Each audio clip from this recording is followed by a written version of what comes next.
என்ன கருகிற ஸ்மெல் வருது? பாப்பா ஸ்டவ் ஆஃப் பண்ணிருக்கனான்னு பாரு.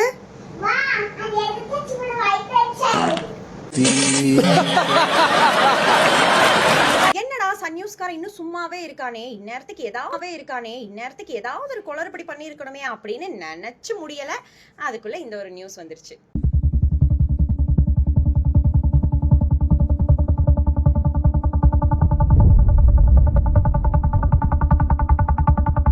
அடுத்தடுத்து அவனுக்கு நல்லதாவே நடக்குதே. கரூர் மக்களை பார்த்துட்டான், பெரம்பூர் மக்களை பார்த்துட்டான், அவனோட பாட்டம் வேற ரிலீஸ் ஆக போகுது, அவனை எப்படி நிம்மதியா இருக்க விடுறது அப்படின்னு ஒரு ஸ்கிரிப்ட் யோசிச்சு அந்த பெண்மணிக்கு கையை கொடுக்காம போயிட்டாரு அப்படிங்கிறத கேவலமான ஒரு ஸ்கிரிப்ட் ரெடி பண்ணி கதறுங்கடா. அவர் கையை கொடுத்தாரா இல்லையான்னு கூட தெரியல. அதுக்குள்ள இடையில ஒருத்தர் மறைச்சிட்டாரு. உடனே அவர் கையை கொடுக்கவே இல்லை அப்படின்னு சொல்லிட்டு, சரி அவர் கையை கொடுக்கலன்னே வச்சுப்போம். இந்த பெண்ணுக்கு கையை கொடுக்கறதுக்கு கஷ்டப்பட்டாரு, சங்குச்சப்பட்டாருன்னா அரசு மருத்துவமனையில யாருக்கோ பிறந்த ஒரு குழந்தைய போய் கையில தூக்கி கொஞ்சி முத்தம் வச்சு, நான் சொன்ன மாதிரி அவர் யாருக்கோ பிறந்த குழந்தை நினைக்கல, ஏன் தங்கச்சி, ஏன் அக்கா, ஏன் மக்கள், இது ஏன் தங்கச்சி புள்ள, இது ஏன் அக்கா புள்ள, நான் தாய்மாமன் அப்படின்னு சொல்லி எந்த ஒரு முதல்வராவது இப்படி ஒரு அறிக்கை விடுவாங்களா? ஐயோ மாலா, எரிச்ச தாங்க முடியலடி.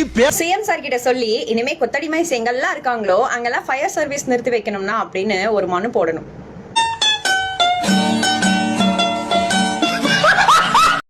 அவதூறுக்குன்னே பிறந்த கூட்டம் தான் இந்த திமுக கூட்டம்ன்றது நல்லா தெரியுதுங்க. இந்த ஒரு வீடியோ பார்த்துட்டு வாங்க.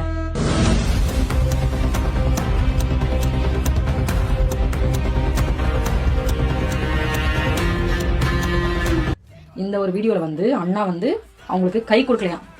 ஆக்சுவலாக ஃபர்ஸ்ட் ஒருத்தவங்க வந்தாங்க, அவங்களுக்கு கை கொடுத்ததும் அண்ணன் தான். அதே மாதிரி பின்னாடி நின்று இருந்தவங்கள கூட வாங்க ஃபோட்டோ எடுக்கலாம்னு சொன்னதும் நம்ம விஜயனா தான். ஓகேவா? இவங்க சொல்கிற மாதிரி அந்த மாதிரி ஒருத்தர் இருக்காரு. அதாவது நம்மள மாதிரி சாதாரண மக்கள்லாம் வந்தால் எதுவும் நோய் தொற்று பரவுற மாதிரி ஒருத்தர் சீன் போடுவார். அவர் யாருன்னு அவரே பார்த்துருவாங்க.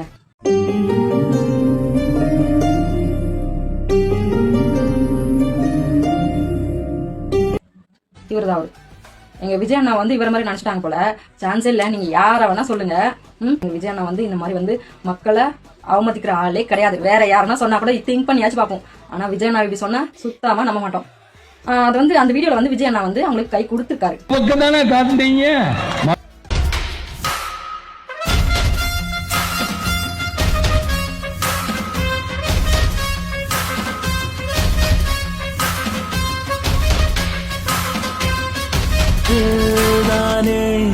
ஆக்சுவலா அவங்க செக்யூரிட்டி அவங்கள போட்டோ ப்ராப்பரா நில்லுங்க அப்படின்னு சொல்லிட்டு அவங்க மறைச்சிருக்காரு. அவங்க கொடுத்துட்டு அவர்கிட்ட அவங்க விஜய் கை கொடுத்துருக்காங்க. அவர் இடையில வந்ததால இது பண்ணிட்டு இப்படி கை கொடுத்துருக்காரு. அண்ணன் இக்னோர் பண்ற ஆளே கிடையாது. வேற யாருன்னா சொன்னா நாங்க நம்புவோம், ஆனா எங்க விஜய் அண்ணா சொன்னா நாங்க நம்பவே மாட்டோம். என் தலைவனை குறை சொல்றதுக்குலாம் உங்களுக்கு தகுதியே இல்லடா. உங்க தலைவனை போய் கேளுங்கடா. உங்க தலைவரே ஏன் அவங்கள கை கொடுக்க மாட்டேங்கிறீங்க அப்படின்னு சொல்லிட்டு உங்க தலைவனை போய் நீங்க கேள்வி கேளுங்கடா. எங்க விஜய் அண்ணா சொல்லாதீங்க. அவதூறுக்கு பிறந்த கொத்தடிமை கூட்டங்களா. இந்த சன் நியூஸ் மீடியா இருக்குல்ல, எவ்வளவு கேவலமா இவங்க இருக்காங்க பாருங்க. ஒரு நாள் கூட இவங்க நியூஸ் மீடியா மாதிரி நடந்துக்க மாட்டாங்க. எப்பவுமே நாங்க டிஎம்கே கொத்தடிமையா தான் நடப்போம் அப்படின்னு நடந்துட்டு இருக்காங்க. அவங்க போடுற போஸா இருக்கட்டும், வீடியோவா இருக்கட்டும், எல்லாமே அவுதூர். டிவிக்கு மேல அவுதூர். அது மட்டும் தான் இவங்க பண்ணிட்டு இருக்காங்க. கேவலமா பண்ணிட்டு இருக்காங்க மக்களே. இப்போ நான் ஒரு வீடியோ காட்டுறேன். நேத்து நடந்த ஒரு விஷயம் மக்களே. இவங்க போடுற அந்த போஸா இருக்கட்டும், வீடியோவா இருக்கட்டும், நிறைய பேர் பாக்குறாங்க. குறிப்பா டிஎம்கே சப்போர்ட் இருக்காங்க பாருங்க. அவங்க பாக்குறாங்க, அவங்க பார்த்துட்டு காமெண்ட் எல்லாம் போடுறாங்க. அதெல்லாம் பார்க்கும்போது ரொம்ப கஷ்டமா இருக்கு. எது உண்மை எது பொய்ன்னு தெரியாம லூசுத்தனமா காமெண்ட் எல்லாம் போடுறாங்க. இது பார்க்கும்போது ரொம்ப கஷ்டமா இருக்கு. கொஞ்சம் செக் பண்ணி பாருங்க. உங்களை முட்டாளா ஆக்கிட்டு இருக்காங்க இந்த சன் நியூஸ். ஏன்னா எது உண்மை எது பொய் தெரியாம காமெண்ட் போடுறீங்க பாருங்க. நீங்க தான் முட்டாளு. அங்க என்ன நடந்துச்சுன்னு உங்களுக்கு தெரியுமா? என்ன நடந்துச்சுன்னு உங்களுக்கு தெரியாது. அவங்க போடுறாங்க நம்பிக்கிட்டு நீங்க காமெண்ட் போடுறீங்க பாருங்க. நீங்க எந்த அளவுக்கு புத்திசாலியா இருக்கீங்கன்னு இதுல தெரியுதா? இந்த வீடியோ பாருங்க மக்கள், உங்களுக்கே தெரியும். இந்த வீடியோ பாருங்க. நேற்று நடந்துச்சு. அந்த சிஸ்டர் கை கொடுக்குறாங்க. விஜய் ஒதுங்கி போன மாதிரி ஒரு விஷயத்தை காட்டுறாங்க பாருங்க. ஒதுங்கி போறாரா பாத்தீங்களா? ஒதுங்கி போறாரா அப்படின்னு கட் பண்ணி இந்த சன் நியூஸ் போட்டுருக்காங்க மக்களே. சன் நியூஸ் மீடியா கேவலமா இது அவதூறு பரப்பிட்டு இருக்காங்க. இதை பார்த்து உன்னோட டிஎம்கே சப்போர்ட்டர் ஒருத்தர் இருப்பாரு பாருங்க. அவர் பேசியிருக்காரு. இந்த வீடியோ பாருங்க. வீடியோ பாத்தீங்களா? பாத்தீங்க இந்த வீடியோவை. சகோதரிகள் சிஎம் சாருக்கு கை கொடுக்கணும்னு ஆசைப்படுறாங்க. ஏதோ ஒரு காரணத்தினால சிஎம் சார் கை கொடுக்கல. பாத்தீங்களா? ஒரு நியூஸை பார்த்து அங்க என்ன நடந்துச்சுன்னு எதுவும் தெரியாம ஆளுக்கு ஒரு வீடியோ போட்டு இதுதான் நடந்துச்சு, இப்படிதான் இது. இவங்களே இந்த நெரட்டிவை செட்டப் பண்றாங்க. தெரியுது அந்த டிஎம்கே கொத்தடிவீங்க எல்லாரும். டிஎம்கே கொத்தடிவீங்களா இருக்கட்டும், டிஎம்கே சப்போர்ட்டரா இருக்கணும், இந்த மாதிரி கேவலமா பண்ணிட்டு இருக்காங்க. டிவிகே மேல அவதூறு பரப்பணும் அப்படின்னு இறங்கி வேலை பண்ணிட்டு இருக்காங்க. உண்மையா வீடியோ நான் காட்டுறேன். என்ன நடந்துச்சுன்னு பாருங்க. கை கொடுக்குறாங்க, பாத்துக்கிட்டே இருங்க. கை கொடுக்கும் போது விஜய் கை கொடுக்குறாரு பாருங்க. பாத்தீங்களா? எல்லாத்துக்கும் கை கொடுக்குறாரு. இதுதான் உண்மையா நடந்துச்சு மக்களே. இந்த சிஸ்டர் வந்து கை நீட்டிருப்பாங்க, நீங்க பாத்துருப்பீங்க. அந்த டைம்ல வந்துட்டு ஒருத்தர் வந்து குறுக்க வந்திருப்பாரு. அந்த குறுக்க வரும்போது இவங்க மறுபடியும் கையை கொடுத்துருப்பாங்க. விஜய் வந்துட்டு கையை கொடுத்துருப்பாரு. நீங்க அந்த வீடியோ பார்க்கும்போது உங்களுக்கே தெரிஞ்சிருக்கும் மக்களே. இததான் வந்துட்டு கேவலமா வந்துட்டு இந்த டிஎம்கே இருக்காங்க பாருங்க, கொத்தடிமைங்க. இந்த சன் நியூஸ், எச்ச மீடியா எல்லாமே அவதூறு பரப்புறது. விஜய் வந்துட்டு இந்த மாதிரி பண்ணுவாரா? இவங்களுக்கே அறிவு இல்லாத மாதிரி வந்துட்டு இந்த மாதிரி அவதூறு பரப்பணும்னு பண்ணிட்டு இருக்காங்க. எவ்வளவு கேவலமா இருக்காங்க பாருங்க. தாவைக்கு மேல அசிங்கமா அவதூறு பரப்பணும். மக்கள் இதெல்லாம் பார்த்துட்டு தான் இருக்காங்க. போன எலெக்ஷன்ல என்ன நடந்துச்சுன்னு உங்களுக்கே தெரியும். ஏன்னா நீங்க அவதூறு பரப்புறதுனால தான் மக்கள் வந்துட்டு உங்களுக்கு ஓட்டு போடாம தாவைக்காக ஓட்டு போட்டு தேக்க வச்சாங்க. மக்கள் வந்து செருப்படி வந்து டிஎம்கேக்கு வந்து கொடுத்தாங்க. கொடுத்தனால தான் வந்துட்டு நீங்க வந்து தோத்தீங்க. மறுபடியும் இந்த மாதிரி எச்ச வேலையை பார்த்துட்டு இருக்கீங்க. மக்களே பாருங்க எவ்வளவு கேவலமா இருக்காங்க. அது மட்டும் இல்ல மக்களே, இந்த கை கொடுக்கல ஒரு டிராமா வந்துட்டு இந்த டிஎம்கே காரங்க வந்து பண்ணிட்டு இருக்காங்க. ஒரு சிஸ்டர் கை கொடுக்கும்போது விஜய் வந்து ஒதுங்கி போனாருன்னு ஒரு விஷயத்தை பண்ணிட்டு இருக்காங்க பாருங்க. அவங்களே வந்து பேசியிருந்தாங்க. இந்த வீடியோ பாருங்க. வந்து பேசுனது எனக்கு ரொம்ப சந்தோஷம். எங்க டிப்போ வந்து ரொம்ப சந்தோஷம். பாருங்க. வந்து இது எவ்வளவு மணி நேரம் சார்ஜிங் ஆகும் அப்படின்னு சொல்லி கேட்டாரு. 1.5 மணி நேரம் ஆகும். பாத்தீங்களா அந்த சிஸ்டர் தான் இவங்க. பாத்துங்க என்ன நடக்குதுன்னு தெரியுதா? இவங்க வந்துட்டு நெகட்டிவ் நேரட்டிவ் வந்துட்டு செட் பண்றாங்க தாவைக்க மேல. இதுதான் உண்மை மக்களே. கேவலமா இறங்கி வேலை பார்த்துட்டு இருக்காங்க. யாரும் நம்பாதீங்க. இதுதான் உண்மை. விஜய் வந்து கை கொடுத்திருந்தாரு. இந்த சில்லறைங்கள் எல்லாம் வாய் இல்லைன்னா நாய் தூக்கின்னு போயிடும் மக்களே. வாய் இருக்கிறதுனால தான் இந்த மாதிரிலாம் சவுண்டு போட்டுட்டு கதறிட்டு கிடக்குதுங்க. நேற்று நம்ம தளபதி பெரம்பூருக்கு போயிருந்தாரு. எவ்வளோ நல்ல விஷயங்கள்லாம் பண்ணாரு. உங்களுக்கு தெரியும், எனக்கும் தெரியும். அதை பற்றிலாம் பேசாத இந்த சில்லற வாய்ங்க அங்கே என்ன நடந்துச்சுன்ட்டு ஃபர்ஸ்ட் அதை முழுசாக பார்க்காத சில சில்லறைங்க கதறிட்டு கிடக்குறாங்க. என்ன தெரியுமா, நேற்று தளபதிக்கு கை கொடுக்க போனாங்க, ஃபோட்டோ எடுக்க போனாங்க. அதில் முன்னாடி வந்த லேடிக்கு அண்ணன் கை கொடுத்துட்டாரு. நான் அந்த வீடியோவை போடுறேன் பாருங்க. கை கொடுத்துட்டாரு. ரெண்டாவது ஒரு லேடி வந்து கை கொடுக்குற டைமில் நடுவில் ஒருத்தர் பூந்துட்டார். அப்போ கை கீழே இறக்கிட்டாங்க. உடனே இதுதான் நீங்கள் எதிர்பார்த்த மாற்றமா? இவருக்கு நீங்கள் ஏன் ஓட்டு போட்டீங்க? இவர் தான் மக்களோட மக்களாக இருக்கிறதா? என்னமோ வீரவசனம்லாம் பேசுனீங்க, அப்படி இப்படி அப்படின்ட்டு கை கொடுக்க வராங்க, அவங்களுக்கு கை கூட கொடுக்க மாட்டாங்க அப்படின்ட்டு இந்த சில்லறைங்கெல்லாம் என்னென்னமோ கதறிட்டு கிடந்துச்சுங்க. அந்த சில்லறைங்களுக்காக தான் இந்த வீடியோ. ஒரு விஷயத்த போடுறதுக்கு முன்னாடி அங்கே என்ன நடந்துச்சு அப்படின்ட்டு தெரிஞ்சுட்டு போடுங்க. அதை விட்டுட்டு உங்களுக்கும் ஒரு விஷயம் கிடைக்குதுன்ட்டு போடுறீங்களே, அசிங்கமா இல்லை உங்களுக்குலாம்? எங்கள் தளபதியை எவனாலையும் எந்த கொம்பனாலையும் குறை சொல்ல முடியாது. நோ சண்டைன்னு வந்துச்சுன்னா அவனால என் மயிரை கூட முழுங்க முடியாது அப்படின்ற ஒரு டைலாக நம்ம வடச்சென்னையில கேள்விப்பட்டிருப்போம். இதே டைலாக அப்படியே அச்சு பிசுறாம நம்ம சன்னிலியோ நீ சொன்னா எப்படி தெரியுமா சொல்லுவான்? பக்காளி அவதூறு பார்ப்பதுன்னு வந்துருச்சுன்னா 5 அடுக்கு மாடியா இருந்தாலும் பரவாயில்ல, அவுத்து விட்டுன்னு அம்மனை கட்டே கவுந்த மெடி விடுவோம். நானு சும்மாவே கிடையாது, என்ன கட்டுப்படுத்தவே முடியாது.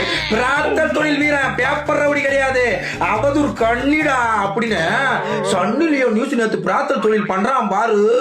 பக்காளி நீ தாண்டா வீரன் மாடாங்க துச்சமே இல்ல. நோ குளத்தூர் கோவாலண்ணா பரோட்டா சாப்பிட்றத நிறுத்தினா பேசி நிக்கிறல்ல. மத்த நியூஸ் சேனல் மாதிரி சும்மா பேப்பர் ரவுடி இல்ல, பிரார்த்தல் தொழில் வீரி சும்மா கிடையாது. அவதூறு பரப்புறதுனா போதும், எந்த இடத்துலயும் எந்த முட்டு சந்திலையும் எந்த பிரார்த்தல் எந்த சிக்னல்லையும் வந்து நான் தான் இருப்பேன், என்னுடைய தலைமையில தான் எல்லாமே நடக்கும் அப்படின்னு சொன்னிலையோ நியூஸ் ஆறாம் சலங்க கட்டிக்கணும். ஐயோ இங்க பாருங்க பூச்சமே இல்ல.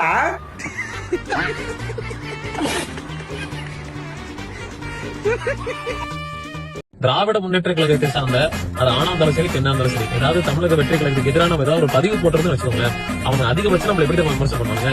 ஒரு ஏஐ இமேஜ் மூலமா, அல்லது ஆபாசமா, கொச்சையா, கேவலமா, ஒரு முகச்சுளிக்க கூடிய அளவுக்கு ஒரு சித்தரிக்கிற மாதிரி ஒரு ஏஐ இமேஜ் கிரியேட் பண்ணிருக்காங்க. அதுவும் ஒரு பெண்ணின் கூட பார்க்காம, ஒரு அரசியல் கட்சி தலைவர்னு கூட பார்க்காம ஒரு ஏஐ இமேஜ் கிரியேட் பண்ணிருக்காங்க.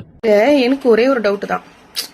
சிஎம்ஐயே அசிங்கமா பேசி அவதூறா பேசின உங்களே ஜாமீன்ல எடுத்துட்டாங்க. உங்க வக்கீல் டீம் எவ்வளவு பெரிய டீம். அப்புறம் இவரு இந்த புனித ஆத்துமா டிவி கேப்பெண்களை அவ்வளோ அசிங்கமா பேசுவாரு.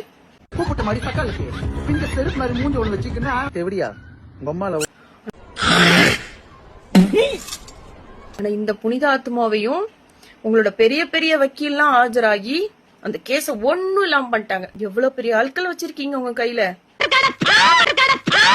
ஆனா இந்த பொண்ணுக்கு மட்டும் ஏன் நியாயம் வாங்கி கொடுக்க மாட்டீங்க? வீடியோ போட்டு சிம்பத்தியா பேசிட்டு இருக்கீங்க. எனக்கு புரியல.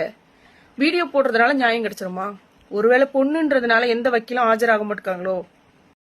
முதல்ல அந்த போட்டோல இருக்கிறது பெண்ணா ஆனாங்கிறதே எங்களுக்கு தெரியல. நீங்க பிளர் பண்ணி போட்டிருக்கீங்க.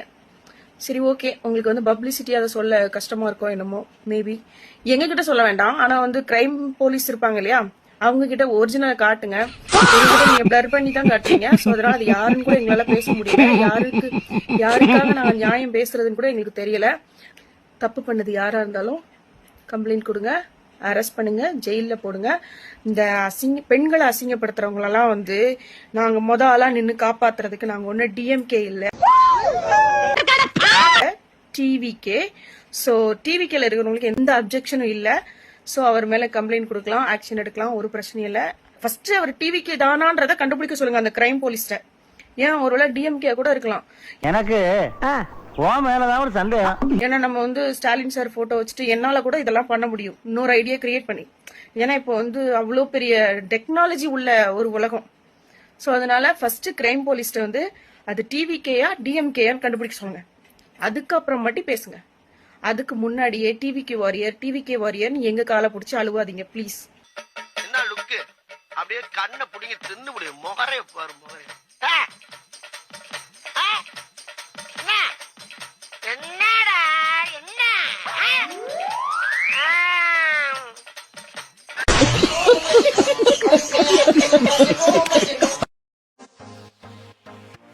சார் வணக்கம்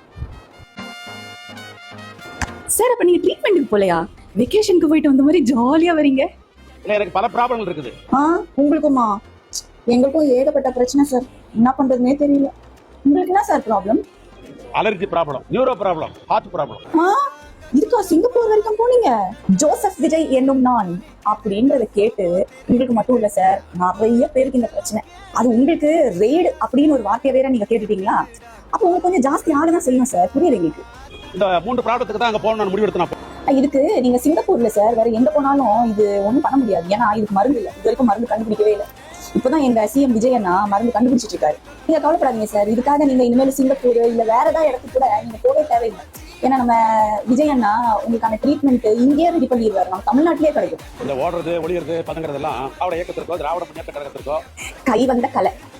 திராவிட முன்னேற்ற கழகத்தை சார்ந்த அது ஆணா இருந்தாலும் சரி பெண்ணா இருந்தாலும் சரி, ஏதாவது தமிழக வெற்றி கழகத்துக்கு எதிரான ஏதாவது ஒரு பதிவு போட்டுறதுன்னு வச்சுக்கோங்களேன், அவங்க அதிகபட்சம் நம்ம எப்படி விமர்சனம் பண்ணுவாங்க, ஒரு ஏஐ இமேஜ் மூலமா, அதுவும் ஆபாசமா, கொச்சையா, கேவலமா, ஒரு முகசுளிக்க கூடிய அளவுக்கு ஒரு சித்தரிக்கிற மாதிரி ஒரு ஏஐ இமேஜ் வந்து கிரியேட் பண்ணிருக்காங்க. அதுவும் ஒரு பெண்ணின் கூட பார்க்காம, ஒரு அரசியல் கட்சி தலைவர்னு கூட பார்க்காம ஒரு ஏஐ இமேஜ் கிரியேட் பண்ணிருக்காங்க. ஆனா இதை எதிர்த்து நம்ம கேள்வி கேட்டோம்னு வச்சுக்கோங்களேன், நம்ம மிட் நைட் அரெஸ்ட் இல்ல ஏர்லி மார்னிங் அரெஸ்ட் எல்லாம் வந்து பண்றாங்க காவல். என்ன அன்பானந்தன் வந்தோட ஆரம்பிச்சிட்டியா? சரி, நீ சொல்ற மாதிரி வச்சுக்கோ. ஒரு சென்சிட்டிவான மேட்டர் ஏஐ மூலியமா ரபிஷா அவங்க எடிட் பண்ணி உங்களுக்கு அனுப்பியிருக்காங்க வச்சுக்கோ. அந்த விஷயம் சென்சிட்டிவான விஷயம் தள்ளி வச்சிருக்கோம். ஓகே டன், நீ சொல்றது ஒத்துக்கிறேன். இன்னொரு ஒரு ஃபேஸ்புக் ஐடி நீ அனுப்பியிருக்க இல்லையா? அந்த ஃபேஸ்புக் ஐடியில டிவிக்கே நீங்க மென்ஷன் ஆயிருக்கா? இதுவும் ஆகல. சரி, அப்படி உனக்கு தப்பா தெரிஞ்சதுன்னா உனக்கிட்டதான் லீகல் அட்வொகேட்ஸ்லாம் இருக்காங்க இல்லையா திமுகல, ஸ்ட்ராங்கானவங்க, அவங்கள வச்சு நீ கேஸ் கொடு. தாராளமா தப்பா இருந்துச்சுன்னா தாவேக அரசாங்கம் அது நடவடிக்கை எடுக்கும். அதை விட்டுட்டு ஒரு கண்டென்ட் எந்த கண்டென்ட்டும் கிடைக்கல அப்படின்றதுல நீ இப்படி ஒரு கண்டென்ட் கிரியேட் பண்ற மாதிரி பண்ற வேலை தேவை கிடையாது. உனக்கு இது பத்தாது. என் சிஸ்டர் ஒருத்தர் வருவாங்க, அவங்க பேசுவாங்க, கேளு. மிஸ்டர் அன்பானந்தம், உண்மையாவே நீ மனுஷன் தானா இல்ல வேற்று வாசியான்னு சத்தியமா எனக்கு தெரியல. எதை வச்சு கேவலமா ஒரு அரசியல் பண்ற? உங்க கட்சிக்கார பொண்ணுக்கு ஒரு பாதிப்பு ஏற்பட்டிருக்கு, அதுக்கு ஒரு நியாயம் வாங்கி தரத்துக்கு பேசுறதுக்கு உங்களுக்கு துப்பு கிடையாது. இதுலயும் அரசியல் ஆதாயத்தை தேடுற நீ மனுஷ ஜென்மமா இருப்பியா வேற எதுவாக இருப்பியா? எனக்கு சத்தியமாவே தெரியல. யாரா இருந்தாலும் வெளியே கூட்டிட்டு வாங்க, டிவி கேல இருக்கிறவங்க எடிட் பண்ணாங்கன்னு சொல்லிட்டு ப்ரூஃப் பண்ணுங்க. நீங்க வாயில சொல்றது யாரும் நம்ப மாட்டாங்க. நீங்க ப்ரூஃப் பண்ணுங்க. ஃபர்ஸ்ட் டிவி கேல இருக்கிறவங்க தான் இந்த மாதிரி எடிட் பண்ணி போட்டாங்கன்னு ப்ரூஃபோட காட்டுங்க. நான் உங்களுக்கு சப்போர்ட் பண்றோம். தமிழக வெற்றி கழகத்துல இருந்து உங்களுக்கு சப்போர்ட் வரும், அரசாங்கத்துல இருந்து உங்களுக்கு சப்போர்ட் வரும். உடனே உங்களுக்கு ஆக்ஷன் எடுப்பாங்க. உண்மையா இருந்துச்சுன்னா நோ அண்ணா என்னன்னா பேச்சுல ஒரு நல்ல இருக்குது, அப்படியே பொறுமையா அப்படியே அமைதியா பேசுற உள்ள சிறப்பா செஞ்சு வச்சுட்டாங்க போல. தேவையில்லாத கண்டென்ட் போட்டு மறுபடியும் உள்ள போய் மாட்டிக்கு போறனா உங்க லீகல் டீம் உங்க லீகல் டீம் ஒரு டைம் தான் ஹெல்ப் பண்ணுவாங்க. சொல்றத புரிஞ்சுக்கோ. தொலை தெரிஞ்சுக்குள்ள எனக்கு தெரியும். சொல்றத புரிஞ்சுக்கோனா தேவையில்லாத பேசி இருக்காத. நீ பேசுறது பார்த்தா உண்மையை பாதிக்கப்பட்டவங்களுக்காக பேசுற மாதிரி தெரியலனா என்ன ட்ரெண்டிங் ஆகும், லைக் ஆகும், வியூஸ் ஆகும், பிச்சை எடுத்து நினைக்கியா? எல்லாரும் மறுபடியும் அன்பனந்தம் எங்க அண்ணன் பேர் சொன்னாலும் அப்படியே நரம்புல அப்படி பச்சை நான் ஓடுறான்ற மாதிரி சொல்லணும்னு நினைக்கிறேன்னா அதுதான் ட்ரை பண்றியா? புரியுது. புரிஞ்சுக்க, தெரிஞ்சுக்க, கரெக்டா இருந்துக்க. கரெக்டா இருந்தா புரட்டா வரட்டா. அம்மா தாயே, அந்த சீமான தானே பாத்துருக்கீங்க? அந்த சீமான பாத்துருக்கீங்களா? நம்ம விஜயலட்சுமி விஷயத்துல சீமான் என்னெல்லாம் நாத்த வேலை பண்ணாருன்னு பாப்போமா? முதல்ல விஜயலட்சுமி தெரியாதுன்னு சொன்னாரு, அதுக்கப்புறம் விருப்பப்பட்டு தானே என் கூட இருந்தீங்க. நீ விரும்பி தானே நீங்க உற வச்சுக்கிட்டீங்க. அப்புறம் எங்க அதுக்கு என்ன பிரச்சனை? அதுல அப்ப விரும்பி உறவு வச்சுக்கிட்டு அந்த பொண்ணை என்ன வேணா பண்ணலாம். சீமான் பெண்களை மதிக்க தெரிஞ்சவன்னு சொல்றீங்களே, ஒரு பெண்ணை வந்து பாலியல் தொழிலாளின்னு சொல்லி ஏசுறாரு பாருங்க. ஒரு பாலியல் தொழிலாளி அவ. அதுக்கு ஆதாரங்களை நான் காட்டவ. நான் பாலியல் தொழிலாளியா? பாலியல் தொழிலாளியாடா நான்? சின்ன சின்ன பிள்ளைங்க பாலியல்ல பாதிக்கப்படுறாங்களே, அதுக்கெல்லாம் எப்படி குரல் கொடுத்தவரு? என்னமோ வயசுக்கு வந்தோன்னா குச்சில இருந்த புள்ள தூக்கிட்டு போய் அப்படி சோளக்காட்டுல வச்சு குண்டு கட்டா கற்பழிச்சு விட்ட மாதிரி கதறிட்டு இருக்கு எல்லாரும். நான் சொல்ல பெண்கள் சேஃப்டிக்காக நிறைய பேசி இருக்கிறாரு அப்படின்னு பாத்தீங்களா? ஒண்ணு கெட்டவல்லடி உன் கவுண்டர் வரல. அப்புறம் அப்படின்னா கேடு கெட்டவன். அன்ன கேடு கட்டவன் தான் வாயால சொல்லி உண்மையை ஒத்துக்கிறதுன்னு ஒண்ணு இருக்குல்ல, அது ரொம்ப பேருக்கு அது கிடையாது. ஏன்டா இப்ப வந்து சீமான் அவர்கள் பர்சனல் பத்தி எல்லாம் பேசிட்டு இருக்க அப்படின்னு கேக்குறது எனக்கு விளங்குது. தளபதி விஜய் அண்ணாவையும் த்ரிஷா அவங்களையும் வந்து இந்த உத்தமர் சாட்டை பேசுறாரு, கொஞ்சம் பாருங்க. உங்க வீட்டுல ஒரு பொண்ணை கட்டி கொடுத்து அந்த பொண்ணை கட்டி கொடுத்த மாப்பிள்ள இந்த மாதிரி வெளியே பொது வெளியில சர்வசாதாரணமா யாரையோ கூட்டிக்கிட்டு திரிஞ்சா, தேவதை மாதிரி வீட்டுல பொண்ணு இருக்கும்போது ஏதோ ஒரு தெருப்பொருக்கி கூட தெரிஞ்சா உங்களுக்கு எப்படி? இதை கொண்டு போய் அப்படியே உங்க அண்ணன் சீமானு கிட்ட சொல்லுங்க சாட்டை. அப்படியே கண்ணாடியில பார்த்து உங்க மூஞ்ச பார்த்து சேர்த்து சொல்லிக்கோங்க. அப்புறம் நம்ம சீமான ஃபாலோ பண்றவங்க எல்லாருமே தளபதி விஜயான பர்சனல் லைஃபை மட்டும் தான் அட்டாக் பண்ணிட்டு இருக்காங்க. சீமான ஃபாலோ பண்ற மென்டல் புரிஞ்சிருக்கும்னு நினைக்கிறேன். உங்க சீமானே முதுகுல இவ்வளவு அழுக்க வச்சுட்டு இருக்காரு. அவர் அழுக்கையே அவரால் திரும்பி பார்த்துக்க முடியல. நீங்க வந்து மத்தவன அழுக்க தேய்ச்சி கழுவ வந்துட்டீங்களாடா? ஓ, முதல்ல போய் உங்க சீமான் முதல்ல இருக்க அழுக்க தேய்ச்சி கழுவு போ. நான் உங்கள் கிரேசி ஜி. ஹாய், எல்லாருக்கும் வணக்கம். இன்னைக்கு நம்ம யாரை பத்தி பார்க்க போறோம்னா இந்த கொடை மிளகா மூக்கிய பத்தி தான். பொட்டுமாமோட ஆட்சி நல்லா இல்ல சொல்லிட்டாங்க. யாருன்னா எந்த ஒரு இக்கட்டான பிரச்சனையும் பட்டிமன்றத்தை வச்சு சப்பா மேட்டர் சால்ட் வாட்டுன்னு பைசல் பண்ணி கரெக்டான ஒரு பஞ்சாயத்து கொடுக்குற நம்ம சாலமன் பாப்பையா அவர்களே சொல்லிட்டாரு. இப்ப இருக்க முதல்வரா கொஞ்சம் போட்டு காலம் போட்டு பார்ப்போம். இதுவரை நல்லா இல்லை, ஒருவேளை இனிமே பின்னாடி நல்லா இருந்தாலும் இருக்கலாம். அதனால பொறுத்து ஆட்சி நல்லா இல்ல அப்படின்னு காரி தூப்பிட்டாரு. பொதுவா நான் வந்து உருவகேலி எல்லாம் பண்ண மாட்டேன். ஆனா இதை பண்ணா தப்பே இல்லை. ஏன்னா முதலமைச்சரை எப்ப பார்த்தாலும் பொட்டு மாமான்னு சொல்லி கூப்பிட்டு இருக்கு. மக்களோட காசெல்லாம் எடுத்துக்கிட்டு நாமும் போட்ட உங்க ஆளுங்களா விட பொட்டு வச்சிருக்கிறது ஒண்ணும் தப்பு இல்லை. அவரை பேசுறதுக்கு முன்னாடி உன் மூக்கெல்லாம் போய் கன்னடியில பாத்திருக்கியாமா? நீ ஒரு நியூஸை பார்த்துட்டா போதுல இருக்கிற விஷயங்கள் உண்மையா பொய்யா இதெல்லாம் பார்க்காது. இல்ல கட்சிக்காரங்களே ஒரு வதந்தியை பரப்பி விடுவாங்க, இதுங்களே ஒரு ஆளை வச்சுட்டு பேசும். சாலமன் பாப்பையா வந்து ஆட்சி சரியில்லைன்னு சொன்னாராம். அவரு காலங்காலமா சன் டிவில பட்டிமன்றம் நடத்திட்டு அங்கே தான் வாங்கிட்டு இருக்கிறாரு. அவரு வேற என்ன சொல்ல முடியும்? பொதுமக்கள் என்ன சொல்றாங்கன்னு பாரு. சூப்பரா ஆட்சி செய்யறாரு, நல்லா இருக்குது. விஜய் அண்ணா வந்தது வரைக்கும் மக்கள் ரொம்ப ஹாப்பியா தான் இருக்காங்க. டிஎம்கே வந்த ஆட்சியில வந்து அராஜகம் ஓவரா இருந்தது, பெண்களுக்கு பாதுகாப்பு கிடையாது. சூப்பரா இருக்கு, நல்லா இருக்கு, மக்களுக்கு எல்லாருக்கும் பிடிச்சிருக்கு, சந்தோஷமா தான் இருக்காங்க, ஒன்றும் பிரச்சனை இல்லையா? ஆட்சி எல்லாரும் பார்த்துட்டு இருக்கோம், நல்லாவே இருக்கு. இன்னும் 5 வருஷம் இருக்கு இல்லையா, இன்னுமே நிறைய நல்லது நடக்கும் நம்புறோம். இந்த வாட்டி திமுக வந்தாங்க, ஏடிஎம்கே வந்தாங்க, அவங்கள விட இவங்க வந்து நல்ல ஒரு ஆட்சியை கொடுத்துட்டு இருக்காரு. சன் டிவியை தவிர வேற எந்த டிவியும் பார்க்க மாட்டியம்மா நீ? அந்த டிவியை பார்த்தீங்கன்னா அப்படித்தான் சொல்லுவாங்க. போய் வேற டிவி எல்லாம் பாரு. ஓடு ஓடு ஓடு ஓடுன்னு பாடினாரு. ஆமா, அழுன்னு அழுகுறாரு. அதாவது நான் அது அப்படிதான் பாடுவேன். அழு அழு அழு அழு அழு அழு அழு அழு வரான் பாரு காவல்காரன். அவ பைத்தியம் சார். இப்படிதான் சார் அடிக்கடி பைத்தியக்கார ஹாஸ்பிட்டல் தப்பிச்சு ஓடி இங்க வந்துருவா. பைத்தியங்கற்காக அவளை தூக்கி கடல்லே சார் போட முடியும், பாவம். இந்த அசிங்கம் உனக்கு தேவையா பிதுங்கண்ணா வாயே? உன் குரல் ஏற்கனவே எரிச்சலா இருக்குன்னு பல தடவை நான் சொல்லிட்டேன், ஓகேவா? இப்போ நீ பாடி என்ன பாடல் தீரல் போட்டிக்கு போறியா? கருமமா இருக்கு, பாடிராத. வாந்தி எடுத்துட்டு போயிட போறானுங்க எவனாச்சும் பார்த்துட்டு. வாயாவும் எல்லாத்தையும் மூட்டு இருக்க முடியல. ஏதாச்சும் பேசிக்கிட்டே தொலைஞ்சிடணும், இல்லைன்னா சூத்துல குசு வராது இல்லையா? குசும் பீயும் வராது. ஏன்னா நீ ஏதாவது பேசிடணும். பிதுக்குண்ணா வாயி, உனக்கு மைக்க முழுங்கிட்டான்னு நினைக்கிறேன் பிறக்கிறதுக்கு முன்னுக்கே. நீ பிதுக்குண்ணா வாயி, வாய் எடுத்துட்டு போயிரு. வாயும் நல்லா வருது, பாதாள கிணறு மாதிரி. இப்போது சமூக வலைதளங்களில் மிகப்பெரிய பேசும்பொருளாக மாறி இருக்கும் ஒரு அரசியல் விவாதத்தை பற்றி தான் இந்த வீடியோவில் பார்க்க போகிறோம். அதாவது கரூரில் நடைபெற்ற பரப்புரை கூட்டத்தில் சிஎம் ஜோசப் விஜய் பேசிய சில கருத்துக்களும், அதற்கு பிறகு சமூக வலைதளங்களில் வெளியான ஆதரவு மற்றும் விமர்சன வீடியோக்களும் தற்போது அதிகமாக பகிரப்பட்டு வருது. அந்த பேச்சில் அவர் எல்லாருக்கும் எவ்வளவோ வழி இருக்கும், ஆனால் அதையெல்லாம் தாண்டி தான் வந்திருப்பாங்க. எனக்கு என்ன வழி என்றால் இந்த கரூர் விஷயம்தான். எனக்கு எப்போதுமே மக்கள் தான் முக்கியம், மக்களை விட காசு பணம் முக்கியம் இல்லை என்று கூறினார். மேலும் நம்ம என்னதான் பேசினாலும் அதை வச்சு டிசைனாக மாடலாக குறை சொல்ல வந்துடுவாங்க. சட்டசபையில் பார்ட்டி ஃபண்டர் மட்டும்தான் சொன்னேன், ஆனால் எந்த பார்ட்டின்னு சொல்லலை. அதுக்குள்ளே சிலருக்கு கோபம் வந்துருச்சு. குத்தமுள்ள நெஞ்சு தானே குறுகுறுக்கும், எங்கள் அப்பா பீராக்குள் இல்லைன்னு சொல்கிற மாதிரி இருக்குது என்று அவர் பேசியதாக அந்த வீடியோவில் பார்க்க முடியுது. அதோட கரூர் சம்பவத்தில் உயிரிழந்தவங்களுக்கு நினைவு சின்னம் அமைக்கப்படும் என்றும் அந்த சம்பவத்தில் உயிரிழந்த 41 குடும்பங்களுக்கு அரசு வேலை வழங்கப்பட்டதாகவும் அவர் குறிப்பிட்டார். அந்த பேச்சை தொடர்ந்து டிஎம்கே ஆதரவாளர்கள், என்டிகே ஆதரவாளர்கள் மற்றும் பல்வேறு அரசியல் கருத்துடைய சமூக வலைதள பயனர்கள் விமர்சன வீடியோக்களை ஷேர் பண்ணிட்டு வந்தாங்க. அந்த விமர்சனங்களில் எதற்கு நினைவு சின்னம், அவர்கள் சுதந்திர போராட்ட தியாகிகளா, நாட்டுக்காக உயிர் தியாகம் செய்தவர்களா, ஒரு நடிகரை பார்க்க வந்தபோது நடந்த சம்பவத்திற்கு அரசு பணத்தில் நினைவு சின்னம் கட்ட வேண்டுமா என்ற கேள்விகளும் எழுப்பப்படுகின்றன. இந்த கருத்துக்கள் சமூக வலைதளங்களால் பரவலாக பகிரப்பட்டு வருது. இதற்கு பதிலாக டிவிக்கு ஆதரவாளர்கள் மற்றும் பல இன்ஸ்டாகிராம் பிரபலங்கள் தங்களது கருத்துக்களை வீடியோக்கள் மற்றும் பதிவுகள் மூலமாக தொடர்ந்து பகிர்ந்து வராங்க. இதனால் சமூக வலைதளங்களில் ஆதரவு மற்றும் எதிர்ப்பு கருத்துக்கள் மோதும் சூழல் உருவாயிருக்கு. இதற்கிடையில் நேற்று சிஎம் ஜோசப் விஜய் பெரம்பூருக்கு சென்ற நிகழ்ச்சியில் பல வீடியோக்களும் இணையத்தில் வெளியானது. அவர் செய்த பல்வேறு செயல்களை பாராட்டி வீடியோக்கள் வெளியான நிலையில் அதே நிகழ்வில் மற்றொரு வீடியோவும் தற்போது விவாதமாகியுள்ளது. அந்த வீடியோவில் சிஎம் ஜோசப் விஜய்க்கு கை கொடுக்க வந்த ஒரு பெண்ணுக்கு அவர் கை கொடுக்கவில்லை என்று கூறி சிலர் வீடியோவை பகிர்ந்து விமர்சித்து வராங்க. இதன் மூலம் அவர் மீது அவதூறுகள் பரப்பப்படுவதாக ஆதரவாளர்கள் கூறுகின்றனர். இந்த விவகாரத்திலும் டிவிக்கு ஆதரவாளர்கள் மற்றும் பல இன்ஸ்டாகிராம் பிரபலங்கள் தங்களுடைய விளக்கங்களையும் கருத்துக்களையும் தொடர்ந்து வீடியோக்கள் மூலம் வெளியிட்டு வராங்க. இதனால் கரூர் பேச்சு முதல் பெரம்பூர் நிகழ்வு வரை தொடர்புடைய இந்த வீடியோக்கள் அனைத்தும் தற்போது சமூக வலைதளங்களில் அதிகமாக பேசப்படும் தலைப்பாக மாறியுள்ளன. இந்த விவகாரம் குறித்து உங்கள் கருத்து என்ன என்பதை மறக்காமல் கமெண்ட் செக்ஷனில் சொல்லுங்கள். மேலும் இது போன்ற ட்ரெண்டிங் அப்டேட்ஸுக்கு நம்ம சேனலை சப்ஸ்கிரைப் பண்ணிக்கோங்க.